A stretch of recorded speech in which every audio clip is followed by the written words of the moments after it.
பைபிள்ல மாதாவுக்கு என்ன பேரு? அருள் நிறைந்தவளே வாழ்க. மரியாலாம் கிடையாது. கடவுள் மாதாவை கூப்பிட்டது, பெயர் சொல்லி கூப்பிட்டது அருள். லூக்கா 1:28, லூக்கா 1:28, அருள் நிறைந்தவளே வாழ்க. மாதா பேர் அப்படித்தான். பைபிள்ல அருள் நிறைந்தவள்னா ஒரே ஒரு ஆள் தான். மோசே கிடையாது, ஆபிரகாம் கிடையாது, எலியா கிடையாது, ஒரே ஒரு ஆள் தான். அதனால நீங்க கண்ணை மூடி சொல்லலாம் அருள் நிறைந்தவளே. ஏன்னா கடவுள் அப்படித்தான் கூப்பிட்டார், அருள் நிறைந்தவளே வாழ்க. இப்ப என்னன்னா மாதா என்ன சொல்றாங்க? நான் அருளால் நிறைந்ததால் எனக்குள்ளே இயேசு வந்தார். நான் இயேசுவை பெற்று என் வீட்டுக்குள்ள வச்சுக்கல, உங்களுக்கு எல்லாம் கொடுத்துட்டேன். இன்னைக்கு நற்செய்தியில தான் சொல்லுகிறது. நான் இயேசுவை பெற்று நான் வச்சுக்கல, பெற்று உங்களுக்கு கொடுத்தேன், பெற்று கொடுத்தார். அப்ப இயேசுவை நீங்க பெற்றுக்கொள்ளணும்னா அருளால் நிரம்பப்பட வேண்டும். அருள் இல்லாத இடத்துல இயேசு இருக்க மாட்டார். அதனாலதான் மாதா இயேசுவை பெற்றுக்கொள்றதுக்கு முன்னாடி முதல்ல அருளால் நிரப்பப்பட்டார். உங்களை பார்த்தா பொருளால் நிறைஞ்சிருக்கிறீங்க. கழுத்துல எப்படியும் 10-15 பவுன் குறையாம இருக்கு. பொருள் நிறைஞ்சிருக்கு. ஆனா அருள் நிறைஞ்சிருக்கா? அது முகத்தை பார்த்தா கண்டுபிடிக்க முடியாது. அருள் எங்க இருக்குதோ அங்கதான் ஆண்டவர் இருப்பார். மாதா அந்த அருளை நமக்கு பெற்றுக் கொடுக்கிறார்.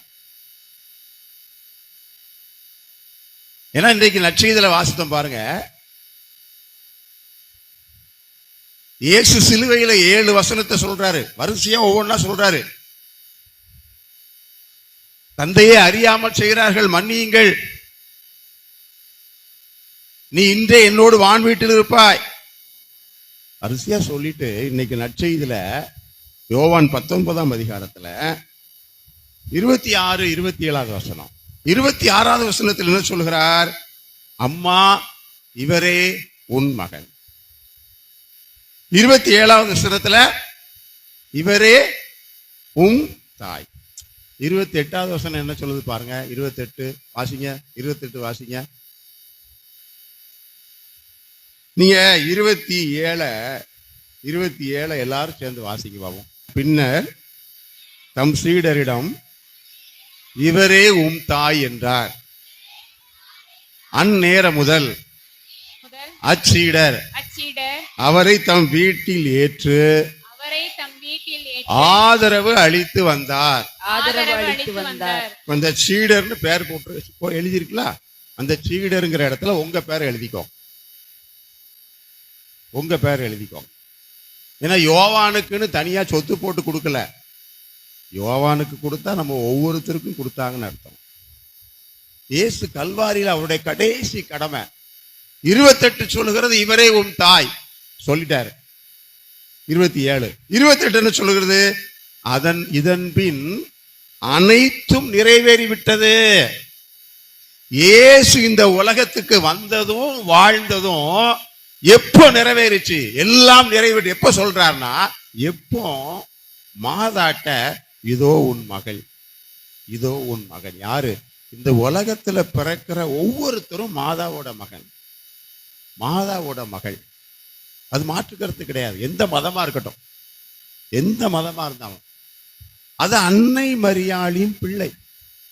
மாதா கத்தோலிக்க கிறிஸ்தவங்களுக்கு மட்டும்தான் உதவி செய்வாங்கன்ட்டு இல்லை, அவங்கள விட அதிகமான மக்களுக்கு உதவி செய்யறாங்க. பிறக்கிற ஒவ்வொரு உயிர். அதனாலதான் தாயின் கருவிலே குழந்தை கொல்லப்படுகிற போது அன்னை மரியாள் இரத்த கண்ணீர் வடித்தார். இரத்த கண்ணீர் வடித்தார். ஒரு கருவில குழந்தை கொல்லுவது மாதாவோட பிள்ளை. இரண்டாவது இயேசு சொன்னார் இதோ உன் தாய். அதுக்கப்புறம் இயேசு சொன்னார் நான் எதுக்கு வந்தனோ எல்லாம் முடிஞ்சு போச்சு, எல்லாம் முடிஞ்சு போச்சு. அம்மாட்ட பிள்ளையை கொடுத்தாச்சு, பிள்ளைகிட்ட அம்மாவை கொடுத்தாச்சு, எல்லாம் முடிஞ்சு போச்சு. அதாவது இதன் பின் 28வது வருஷம், இதன் பின் அனைத்தும் நிறைவேறி விட்டது. அதோட எல்லாம் முடிஞ்சு போச்சு. இயேசுவோட பணி முடிஞ்சு போச்சு. இப்ப இயேசுவினுடைய பணி நிறைவு என்ன? நமக்கு தாயை கொடுத்ததும் தாய்க்கு பிள்ளைகளை கொடுத்ததும் இயேசுவின் பணி நிறைவு. அப்ப அந்த அன்னை மரியாள் கடவுளுடைய அருளை நமக்கு பெற்றுக் கொடுக்கிறார். அதுக்கு தான் இந்த 10 நாள் திருநாள். ஏன்னா அருள் இல்லாம இயேசு இருக்க மாட்டார், அது மறந்துடாதீங்க. எங்கே அருள் இருக்கிறதோ அங்கே இயேசு இருப்பார். இந்த 10 நாள் திருநாள் கடவுளுடைய அருளை, ஆசீர்வாதத்தை பெறுறதுக்காக கொண்டாடுறோம். ரைட். என்ன செய்யணும் ஆசீர்வாதத்தை பெறுறதுக்கு? கடவுளுடைய அருளை பெறுவதற்கு நம்ம என்ன செய்யணும்? திருவிழா கொண்டாடிட்டாலே ஆசீர்வாதம் வராது. அதான் சொல்றேன், நாம் அன்னை மரியாள் இயேசுவிடமிருந்து பெற்றுக் கொடுக்கிற வாழ்வை பெற்றுக்கொள்ள வேண்டும். ஒவ்வொருத்தரும் முக்கியம். நீங்க பைபிள்ல தொடக்கத்திலிருந்து கடைசி வரைக்கும் 3 பேர் இருக்கிறாங்க.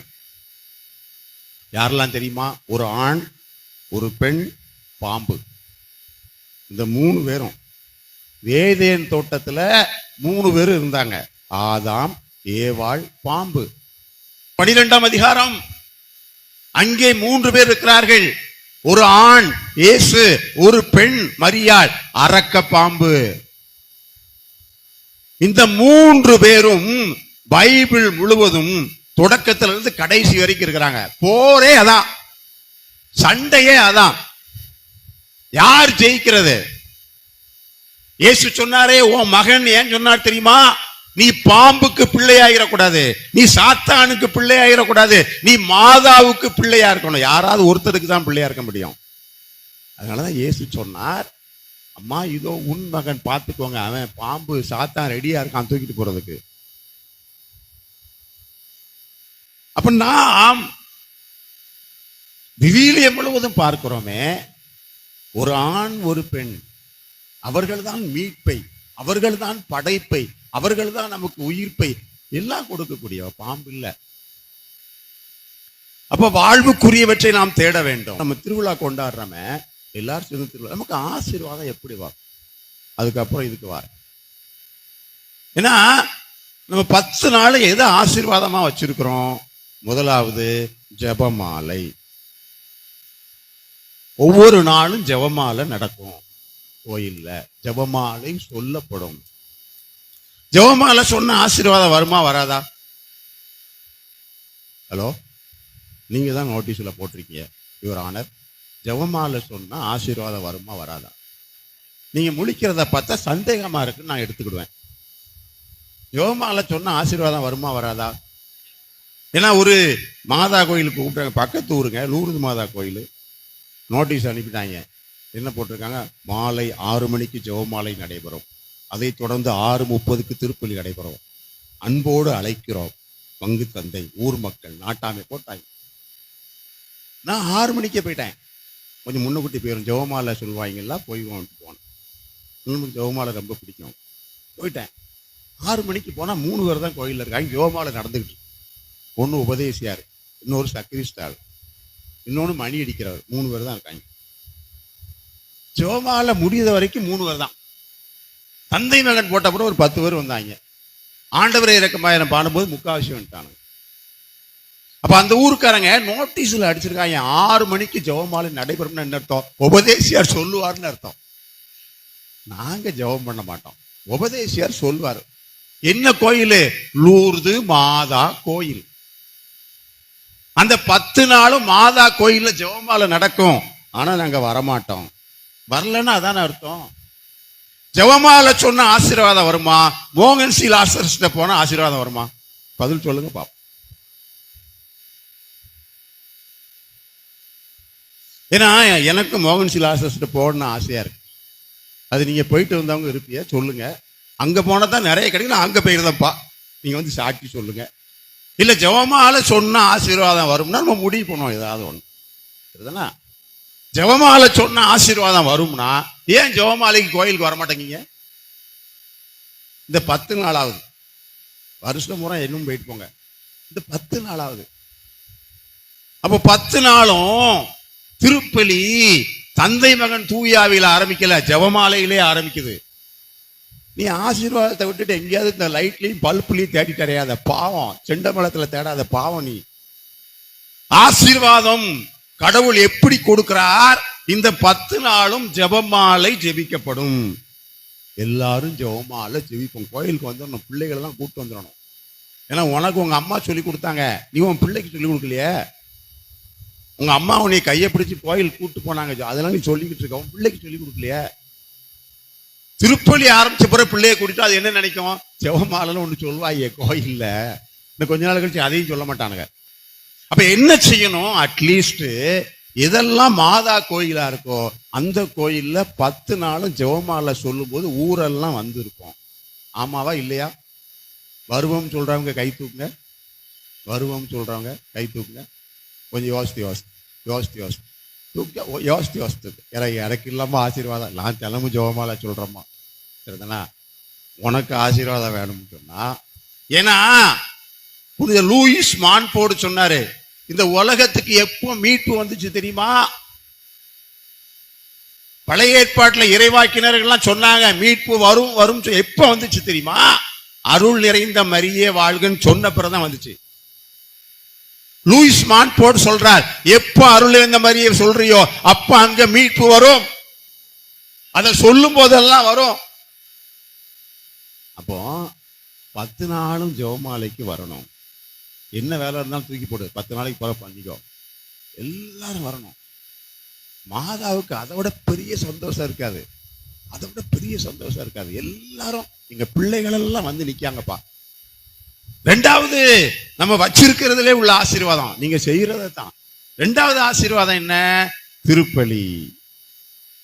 திருப்பலியில ரெண்டு கண்டிஷன் இருக்கு. ஒண்ணு என்னன்னா, தந்தை மகன் தூய ஆவி போடுறதுக்கு முன்னாடியே வந்துடணும். ஏன்னா மாதா மிஜிகுரியில காட்சி கொடுக்கும் போது சொன்னாங்க, திருப்பலியை பத்தி சொன்னாங்க, திருப்பலி உங்கள் வாழ்வின் மையமாக இருக்கட்டும், எப்போதெல்லாம் முடியுமோ அப்போதெல்லாம் கட்டாயமாக திருப்பலிக்கு செல்லுங்கள். இன்னொன்னு மாதா பெரிய விஷயம் என்ன தெரியுமா? நான் கொடுத்த காட்சிகளை எல்லாம் விட மிக முக்கியமானது திருப்பலி. நான் கொடுத்த காட்சிகளை எல்லாம் விட முக்கியமானது திருப்பலி.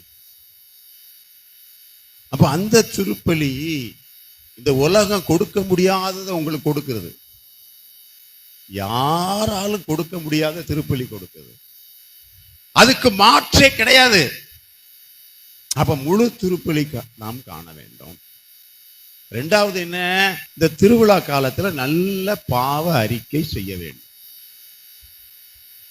ஏன்னா ஏற்கனவே 4 மாசம் 5 மாசம் ஆச்சுல, அது காலத்துல நிறைய குமிஞ்சு கிடக்கும். ஒரு நல்ல பாவ அறிக்கை செய்ய